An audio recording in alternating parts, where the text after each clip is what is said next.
अगर ये भारतीय किसान यूनियन और किसानों की बात कुछ माने, चाहे नियामत आयोग हो चाहे कोई हो, सभी दल बैठे, मिल बैठ के सामने बैठे, अपनी आत्मा को साफ करके, बिजली के पैसे बढ़ाने की जरूरत नहीं है। हम मानते हैं कि उत्तर प्रदेश में बिजली हम उत्पादन नहीं करते हैं, लेकिन जो हमारी बिजली चोरी हो रही है, जो बिजली चोरी हो रही, अगर उसे हम रोक लें और उसका पैसा हम लेने का, इनके वहां क्या चल रहा है, ये किसी गांव में बिजली अगर लगाते हैं, लगाने के बाद में वहां ट्रांसफार्मर नहीं लगाते हैं, और ट्रांसफार्मर लगा भी दिया और गांव का आदमी अगर वहां पे कोई आदमी कटिया जला के बिजली चोरी कर लेता है तो ये चोरी के जुल्म में उसे जेल भेज देते हैं। हम ये कहते हैं कि चोरी के जुल्म में जेल न भेजो, उनको वहीं पे करंट में कनेक्शन दे दो, बिजली विभाग का उपभोक्ता बना लो। हाँ, चोर को चौकीदार बना दो, चोर को चौकीदार बना दो। गजब बात आप कह रहे हैं भाई साहब। जो जिसने चोरी की उसको सजा मिलेगी ना, कि नहीं मिलेगी? अच्छा, तो ये चोर को चौकीदार अगर आप मानते हैं, मैं कहता हूं जो गांव में, कस्बों में, शहरों में चोरी हो रही, कहां रोक पा रहे हैं? रोक लेंगे। अरे वो रोकेंगे नहीं रोकेंगे वो उनका विषय है, लेकिन आपका जो तर्क है ये तर्क समझ नहीं आ रहा कि जो चोरी करे उसके घर मीटर लगा दो। यानी इसका मतलब ये हुआ कि अगर मुझे कनेक्शन लेना है तो पहले मुझे चोरी करनी पड़ेगी। इनके सारे जेई और एसडीओ, जमीन पे आप भी आओ, जमीन पे मैं आपको दिखाऊंगा, इनके सारे एसडीओ और जेई ये चोरी कर रहे हैं। इनकी तनख्वाह और इनकी हैसियत देख लो।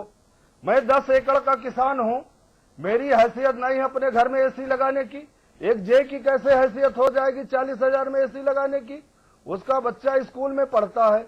हम 4 एकड़ गेहूं बोते हैं और मेरी हैसियत नहीं है कि 4 एकड़ गेहूं पैदा करने के बाद में मैं अपने बच्चे की 4 महीने की फीस जमा कर पाऊं।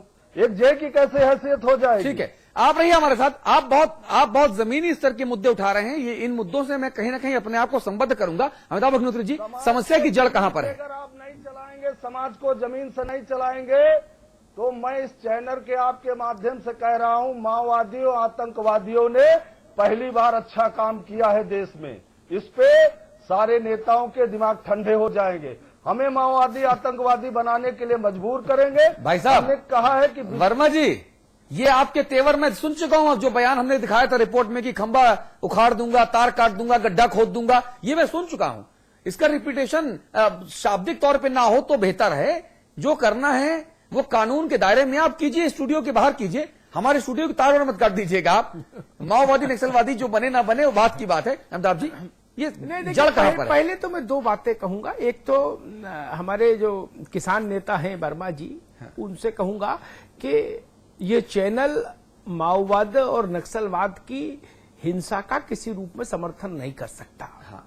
एक, मैं और मेरा चैनल किसान यूनियन हो, अध्यापक यूनियन हो, छात्र यूनियन हो, कोई यूनियन हो दुनिया जहान की, किसी की भी हिंसा का समर्थन नहीं करेगा। ये भी जान लीजिए।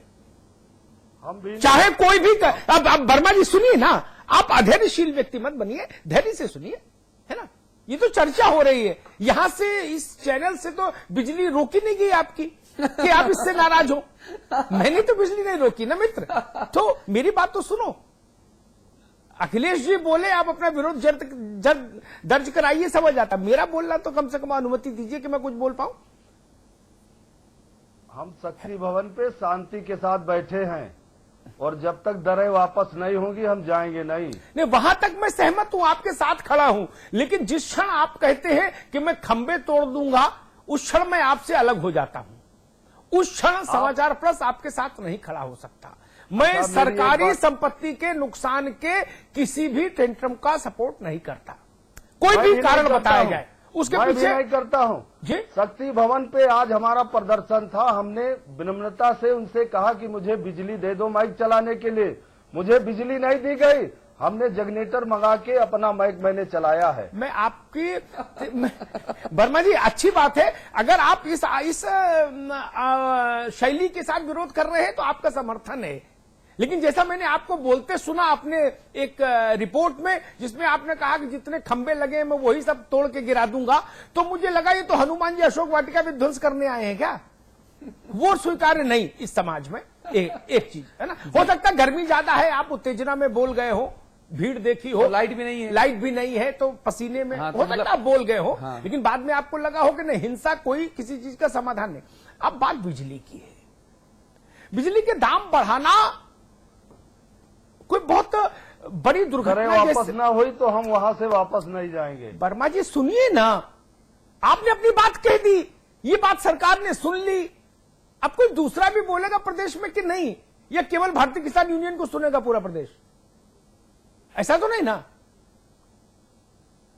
दाम बढ़ाना कोई बहुत बड़ी दुर्घटना भी नहीं है।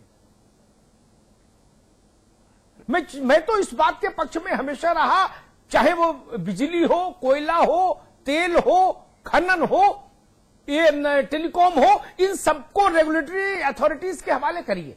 नेताओं का अंकुश इनसे हटना बिजली चाहिए। के दर, इनमें नेताओं की दर भाई वर्मा जी, आप बढ़ा- रनिंग कमेंट्री नहीं कर सकते, आप रनिंग कमेंट्री नहीं कर सकते, नहीं, माफ कीजिएगा, ये स्वीकार्य नहीं। सुन लीजिए, अपनी बारी पर बोलिएगा, ठीक है? अपनी बारी पे बोलिए, दूसरे को बोलने का मौका उनमें दीजिए। नेताओं का दखल बंद होना चाहिए। हाँ। इस जो इस ढंग की जरूरी चीजें हैं, उनके मूल्यों का निर्धारण नियामक आयोगों के जरिए होना चाहिए। जिन नेताओं को एबीसीडी की समझ नहीं, वो कैसे तय कर देंगे? एक तो ये चीज तर्कपूर्ण है। अब बात उत्तर प्रदेश की बिजली की दुर्व्यवस्था की है। हम लोगों ने तो कई बार इस पर चर्चा की इसी कार्यक्रम में, और हर बार यही बात कहा, बिजली उत्पादन नहीं हो पा रहा है अगर तमाम कमियों के कारण उत्तर प्रदेश में, तो तब तक यही कर लीजिए कि जो बिजली मौजूद है उसका अपव्यय रोक लीजिए, ट्रांसमिशन लॉसेस कम कर लीजिए और चोरी रोक लीजिए। चोरी में बिना भेदभाव के लाठी चलाइए। वो छात्र चोरी करे तो उसको दंड मिलना चाहिए, वकील करे तो, मास्टर करे तो, और नेताजी करे तो, और पुलिस का दरोगा करे तो, और किसान करे तो, सबको दंडित करिए। एक भाव से जो बिजली ले वो उसका मूल्य दे। वो कोई हो, थाने में बिजली मुफ्त क्यों चले भाई, क्यों चले? दरोगा जी कूलर में बैठ के पान खाएंगे और पैसा नहीं देंगे, ये स्वीकार्य नहीं। सरकारी विभागों से वसूली सबसे ज्यादा होनी चाहिए, बिल्कुल समय पर। और जो ट्रांसमिशन लॉसेज हैं वो कैसे दूर होंगे? वो ऐसे दूर होंगे कि जो बिजली ट्रांसमिट करने का आपने सिस्टम बनाया है ना, वो सिस्टम जीर्ण शीर्ण हो गया। तार इस लायक नहीं बचे कि वो 95% बिजली इस पोल से उस पोल तक ट्रांसमिट कर पाए। दुनिया के, भारत के कदकाठी के जितने मुल्क हैं, उनमें भारत का ट्रांसमिशन लॉस सबसे ज्यादा बड़ा है, सबसे ज्यादा शर्मनाक है। भारत की हैसियत के किसी भी मुल्क में इतना ट्रांसमिशन लॉस नहीं। ऑस्ट्रेलिया जैसा छोटा मुल्क जो है, वो 7% ट्रांसमिशन लॉस पर बिजली इस एंड से वो एंड यूजर तक पहुंचा देता है। यानी जहां से बिजली बन के चलती है, वहां से आपके घर तक पहुंचने में ऑस्ट्रेलिया में सिर्फ 60% का लॉस है, और उत्तर प्रदेश में 37% से ज्यादा का लॉस है। यानी 100 में 37 रुपए तो आप पानी में डाल देते हो बिजली उत्पादन करने के बाद तुरंत। कैसे बिजली की व्यवस्था सुधरेगी? इसके लिए दृढ़ इच्छा शक्ति चाहिए। इसके लिए फिर वो नारा में सरकार को नहीं पड़ना चाहिए, चाहे जो मजबूरी हो हमारी मांगे पूरी हो, और चाहे जो मजबूरी हो कटिया हम जरूर डालेंगे। सबको फिर उस समान भाव से दंडित करिए, और जो उनके पक्ष में खड़े हो उनको भी दंडित करिए। मैंने व्यक्तिगत तौर पर भी देखा, इसलिए भी बात कड़वी है लेकिन कहूंगा, गाजियाबाद में जिस जगह मैं रहता हूं वहां एक कुछ खाली प्लॉट्स पड़े हुए थे, वहां झुग्गियां बन गई। झुग्गी बन गई तो जब उनको समझाया बुझाया कि भाई आप लोग यहां से हटिए, और RWA ने उसका प्रयास किया, उनके बिजली का मामला आया उनके कि भाई ये लोग बिजली का भी दुरुपयोग करते हैं, बार बार ट्रांसफार्मर उससे फूकता था। हर पार्टी का नेता आ गया मेरे पास घेराव करने। मैंने उनसे पूछा भाई आपका इन लोगों से क्या लेना देना, आप इनकी चोरी में पक्षधरता करने आए हैं, ये भी बंद करना होगा। आप जब निशुल्क बिजली जलाते हैं तो मान लीजिए आप किसी के घर में अंधेरा करते हैं, ये समझिए इस बात को। आप जब चोरी से बिजली का अपव्यय करते हैं तो किसी के घर में अंधेरा करते हैं, इस बात को समझना होगा। बिजली एक दिन में उत्पादित नहीं हो सकती, अखिलेश यादव हो या कोई सरकार हो। जी। बिजली की व्यवस्था दुरुस्त की जा सकती है। आज आप जिद पर अड़ जाओ कि कल से बिजली पैदा करके दिखाए सरकार, तो संभव नहीं। हाँ, उसका जो डिस्ट्रीब्यूशन है वो ईमानदारी से हो, वो फॉल्टलेस हो, इसकी मांग होनी चाहिए। चलिए, बहुत धन्यवाद वर्मा साहब, सिंह साहब, आप दोनों का बहुत शुक्रिया स्टूडियो आने के लिए, चर्चा करने के लिए। एक ब्रेक यहां पर लेंगे, ब्रेक के उस पार बात उत्तराखंड की होगी। उत्तराखंड की विजय बहुगुणा सरकार के ऊपर एक के बाद एक हमले हो रहे हैं, उनके अपने ही सरकार को लहूलुहान करने में लगे हुए हैं। तुरंत लौट के आते हैं।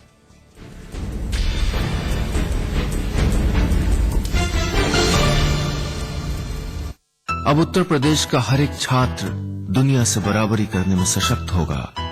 उत्तर प्रदेश सरकार ने वादा निभाया, लैपटॉप वितरण योजना शुरू हो गई है। हर इंटर पास छात्र अब इस योजना का लाभ उठा सकता है।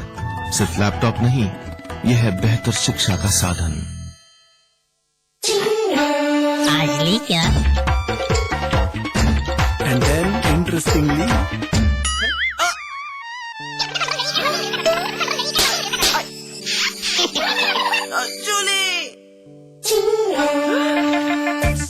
refreshing mini gums. आज ली क्या?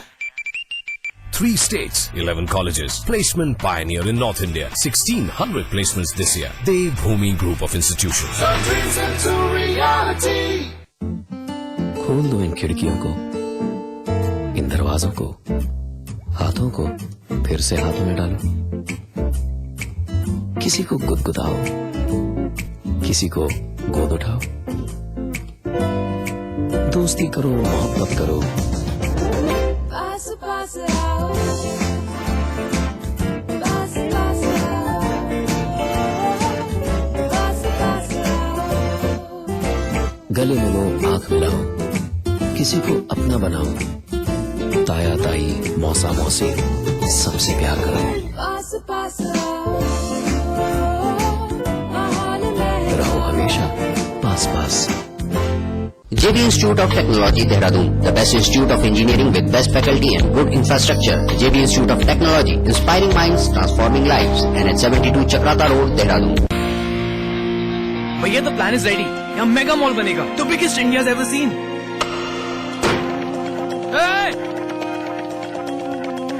यहाँ स्टेडियम बनना चाहिए। चैरिटी के बारे में सोच रहे हैं। कल की सोच रहे हैं। कभी तो ऐसा ख्वाब देखिए जिसमें हजारों ख्वाब शामिल हैं। GR एंटरप्राइजेस के इंटरनेशनल स्टेडियम ने इस शहर के लोगों में गर्व की भावना और स्पोर्ट्स कल्चर को अद्भुत बढ़ावा दिया है। भैया ये तो वही GR Enterprises shares have reached an all-time high. जब दूसरों के ख्वाब पूरे करोगे ना, तो अपना कल बनते देखोगे।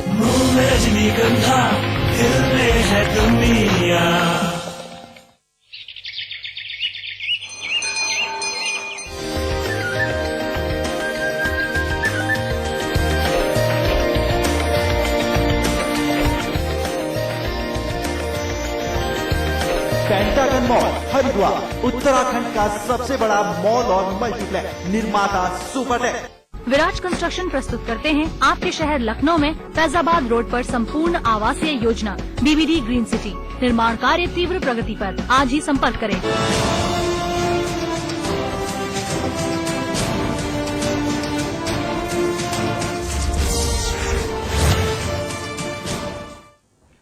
देवभूमि उत्तराखंड एक तरफ बड़ा शांत रहता है, लोग शांति ढूंढने के लिए यहाँ पहुंचते हैं। सूबे की आबोहवा में जितनी शांति है उतनी ही धमाल यहाँ की छोटी सी सियासी दुनिया में है। यहाँ का सियासी गलियारा हर मौसम में गर्म रहता है। तपिश फिर बढ़ गई है। इस बार ताप के बढ़ने का जो कारण है वो विपक्ष नहीं, सत्ता पक्ष के भीतर के कुछ विघ्न संतोषी बने हैं। ऐसा मुख्यमंत्री की तरफ से जो सूत्र हैं, जो स्वयं को मुख्यमंत्री जी के बड़ा करीब बताते गए हैं, दावा करते हैं, ये उनका एक और दावा है कि साहब कुछ एक विघ्न संतोषी हैं जिन्होंने माननीय मुख्यमंत्री जी को असहज करने के लिए ये सारा ड्रामा किया है। दरअसल मंत्री और विधायकों की नाराजगी ने प्रदेश के विकास में बड़ा नहीं तो छोटा विराम जरूर लगाया है। अब मुख्यमंत्री विजय बहुगुणा लग गए हैं डैमेज कंट्रोल करने में। इस मुद्दे पर बात करेंगे। अमिताभ अग्निहोत्री जी हमारे साथ हैं ही। इसके अलावा हमारे साथ हीरा सिंह बिष्ट हैं। आप पूर्व मंत्री हैं, आप कांग्रेस के वरिष्ठतम नेता जो प्रदेश के हैं उनमें से एक हैं।